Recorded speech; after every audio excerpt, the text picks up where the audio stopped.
Hello everyone, Aventer here, and it's finally the time for a devblog season, and this time it's not a French Navy, but it's something I think really interesting, as it is the first proper World War II battleship for the US. Here we have the USS Nevada, battleship number 36. As Gaijin says, it is the lead ship of her class of two battleships built for the US Navy in the years prior to the outbreak of World War I. Yes, this ship is pre-World War I built, but, and that's a big but, we're gonna see it later. Featuring a plethora of naval innovations and setting a standard for coming US battleships, captains in War Thunder will have the chance to take command of the iconic USS Nevada as it arrives in the game as part of the next major update. Briefly, an innovating American dreadnought battleship design packing heavy firepower coupled with a highly effective armor scheme.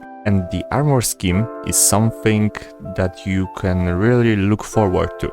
USS Nevada features superior firepower, excellent anti-air protection, and strong armor protection, with, of course, some drawbacks, such as low mobility. This is basically the drawback of almost every battleship, so let's not focus on that, shall we? In War Thunder, USS Nevada will be a new battleship arriving to the top rank of the American Blue Water Fleet as part of the next major update.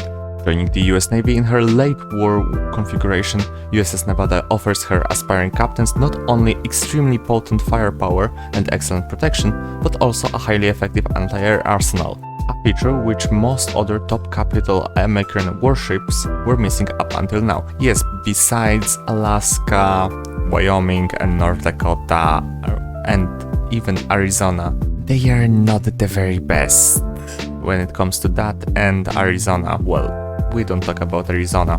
USS Nevada represents the first American battleships to be equipped with triple turrets, which seasoned captains in War Thunder may recognize from USS Arizona. Yes, these are the same turrets and the same guns, the direct successor to USS Nevada. While not as heavily armed as the familiar USS Arizona, USS Nevada still features an impressive primary armament of 10 356mm cannons, capable of posing a significant threat to even heavily protected hostile ships. Of course, these cannons come with a major drawback, but I would have to figure something out really quickly. As I confirmed, because I wasn't so sure about that, it's not as bad as it is with Arizona's case. These guns should have a fire rate of 1.5 up to 1.75 rounds per minute, which is the standard 30 to 25 seconds of reload, so don't you worry, you're not gonna have to wait 50 seconds for one salvo.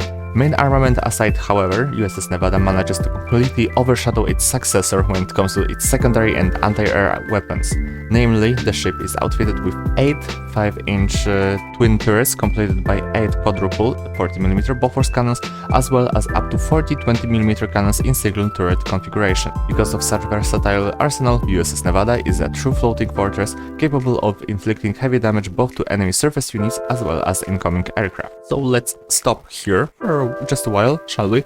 The first thing is, of course, the 5-inch, meaning 16 5-inch cannons. As we all know, those are one of the best cannons that are found on the destroyers, such as Moffett, such as almost every US destroyer. These are extremely potent when it comes to dealing with light surface targets and sometimes even battleships, as well as with the use of HEVT, which of course Nevada will have because she's in late war configuration. They are really good when it comes to defending off aircraft attacks. 8 quadruple 40mm Bofors cannons, these are really good, found on Alaska, the same as 20mm cannons. This ship will have quite a good anti-air and secondary protection, just watch out for jets. Moving on. And here's a fun fact, USS Nevada's design was so innovative at the time that it set a new construction standard for all subsequent American battleships. Yes, I can agree, USS Nevada was quite a breakthrough for American battleships, and this is why. However, it's not just firepower which makes USS Nevada such a formidable opponent. being a battleship inherently results in the warship being equipped with some serious protection in order to be able to withstand tremendous damage during intense gunnery duels. Well, of course, that's really obvious, isn't it? So let's take a look at her armor scheme, shall we? Being the first American warship to adopt the so-called all-or-nothing armor layout means that the USS Nevada features extremely thick armor plating around her most vital components, such as her machinery, magazines and command centers, while the remaining sections feature virtually no protection at all. As a result, USS Nevada boasts an up to 343mm thick armored belt, while her turrets are protected by up to 457mm of armor. This will be one of the most protected turrets. As a result of its heavy protection and firepower, USS Nevada will become a true brawler in naval battles. Yes, this will be truly a sponge when it comes to taking hits and packing quite a punch when it comes to firepower. But don't you worry about the virtually no protection at all. Yes, that the all-or-nothing armor scheme means that there's gonna be really not a lot of protected parts on the ship. Yes, although as we know, as you might guys know, no ship used the complete all-or-nothing armor scheme, meaning you can still have a little bit of protection that will at least fend you off from Helena's HE, or just HE in general. Let's not discriminate, only Helena's. On the other hand, though, USS Nevada's excellent characteristics also come at the cost of heavily impacting the ship's displacement. This means that the warship can't boast about excellent mobility, of course. She's pre-World War I dreadnought after all, being only able to attain a top speed of slightly over 20 knots or 37 km per hour, thus leading to cumbersome maneuvering during combat. USS Nevada has set the course for War Thunder naval battles and is due to dock in player ports with the release of the next major update. In the meantime, keep your binoculars at hand and keep scanning the news sections as we continue to release new info on the upcoming update. Until then, Column C's captains. This is the first proper devblog. I'm not talking about Nenohi, I'm not talking about the Demoin, because as you can see lower, you can have the pre-order for the CA-134 Desmond from 1948 configuration. I will not say a lot about that.